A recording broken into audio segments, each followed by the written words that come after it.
সুপ্রিয় দর্শকবৃন্দ, good morning to everyone. দর্শকবৃন্দ, একটা সিরিয়াস ব্যাপার নিয়ে দু একটি কথা বলতে এসেছি আপনাদের সামনে।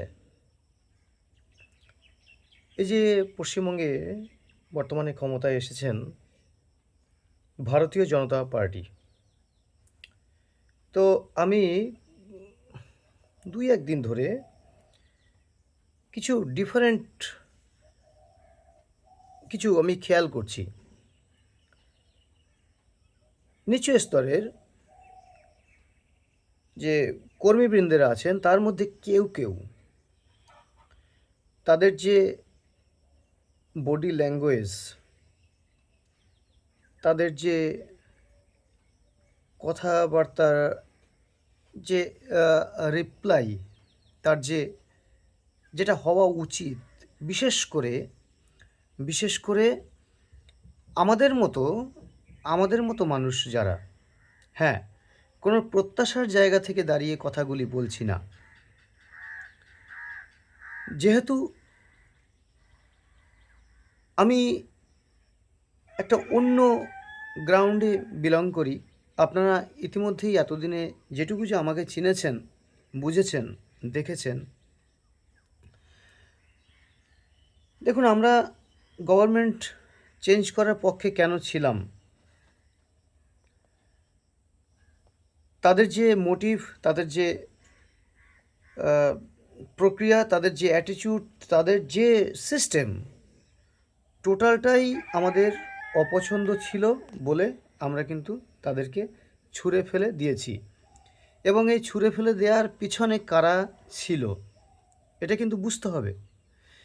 এই যে যারা নিচু স্তরে, অর্থাৎ গ্রাস রুটে যারা রাজনীতি করছেন, অর্থাৎ তথাকথিতভাবে পাড়ায় পাড়ায় যাদেরকে বলা হয়, ভাবা হয় নেতা, তারা, যে কোনো দল যখন ক্ষমতায় এসে যায় তাদের ভিতরে একটা কাজ করে মনোভাব যে তারা কিন্তু তারাই হয়তো সবটা, বা তাদের একটা বড় ভূমিকার কারণে এই পরিবর্তন এসেছে। সত্যি কি তাই? সত্যি কি তাই? যদি তাই হতো তাহলে ফল বেরোনোর আগে পর্যন্ত, এমনকি নির্বাচনের সময়, নির্বাচনের আগে যে যে বর্তমানে যে দল ক্ষমতায় আছে সেই দলের হয়ে কতটা ব্যাপ্তি, কতটা প্রসারতা, কতটা প্রচার চোখে পড়েছিল। বরঞ্চ বরঞ্চ আমাদের মতো যারা সৃজনশীলতা, প্রগতিশীলতার সাথে যুক্ত ছিল এবং একেবারে শক্ত হাতে দায়িত্ব সহকারে কবিতার মাধ্যমে, বক্তব্যের মাধ্যমে, আলোচনার মাধ্যমে, প্রতিবাদের মাধ্যমে পরিবর্তনের ডাক দিয়েছিলাম, সেই মানুষগুলোর মনোভাব সমাজে দাগ কেটেছে, কাটেনি, এটা অস্বীকার করতে পারবেন কি? পারবেন না, পারার কথাও নয়।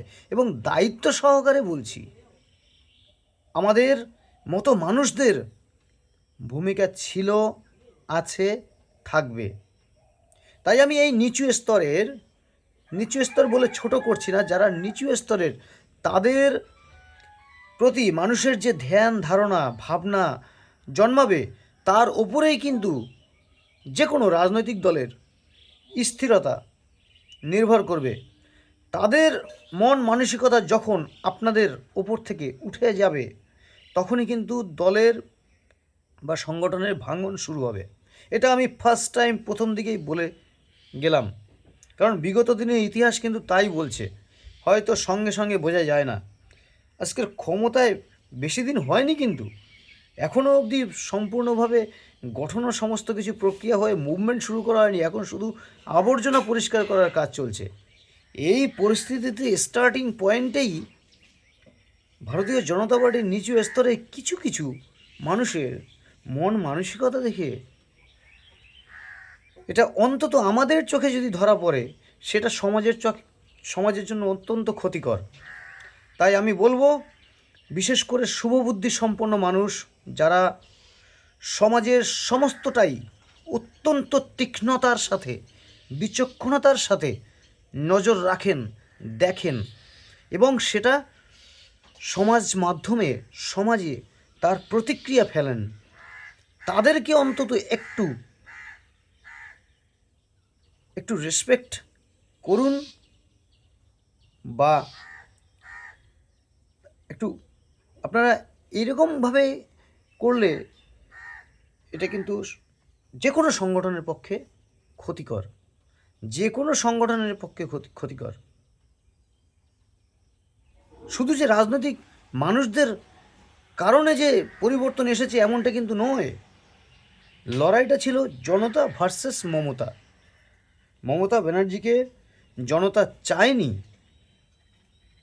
তাই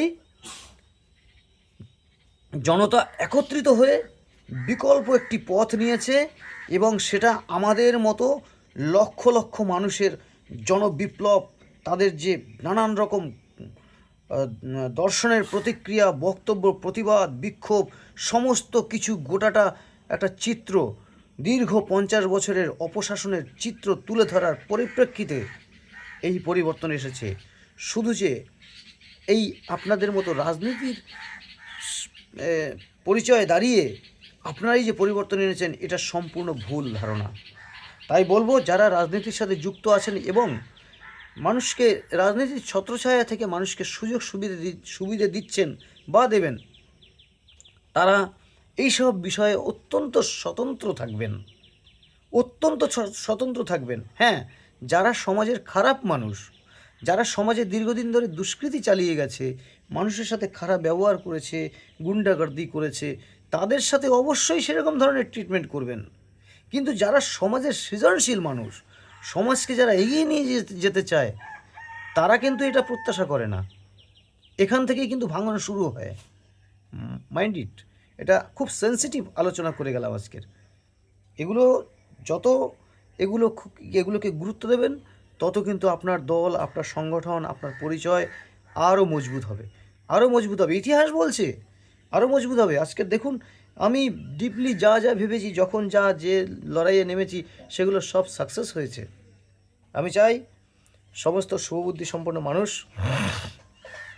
তারা তাদের ভাবনার দ্বারা এই সমাজকে গড়ে তুলুন, এবং রাজনীতির মধ্যে যারা রয়েছেন তারাও শুভবুদ্ধি সম্পন্ন মানুষ হয়ে উঠুন। যারা এখনও অবধি রাজনীতির মধ্যে যে পবিত্রতম চিত্রকে বুঝতে পারেননি, বোঝার চেষ্টা করুন।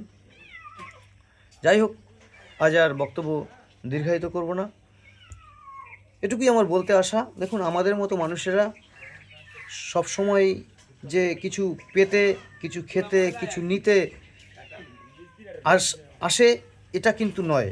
হ্যাঁ, বেসিক্স যেগুলো ডিমান্ড, যেগুলো বেসিক, যেরকম প্রকল্পের মাধ্যমে সরকারি প্রকল্প, যেগুলো আপনার অন্নপূর্ণা ভাণ্ডার, তারপরে এই বার্ধক্য ভাতা, তারপরে এই আবাস যোজনা, তারপরে আরও কিছু জিনিস, যেমন রাস্তাঘাট, কল কারখানা, এগুলোর যে ডিমান্ড, এগুলো তো বেসিক নিড। এগুলো তো মানুষ পাবে, নেবে, করবে। এটার সাথে আবার এটা গুলিয়ে ফেলবেন না। এটা সকলের অধিকার। আমি যেটা বলতে চাইছি, যারা সমাজকে এগিয়ে নিয়ে যেতে চাইছে, তাদের চোখে যখন এই ছবি ধরা পড়ে যে যারা রাজনৈতিক রুলিং পার্টিতে আছে, তাদের কেউ যে ব্যবহার, যে অপ্রত্যাশিত কথাবার্তা, বডি ল্যাঙ্গুয়েজ, রিপ্লাই, এগুলো সমাজে এফেক্ট ফেলে। খারাপ মানুষের সাথে অবশ্যই খারাপ ব্যবহার করবেন, অবশ্যই। আমার তরফ থেকে সমর্থন আছে, আমি নিজে দাঁড়িয়ে কথা বলবো।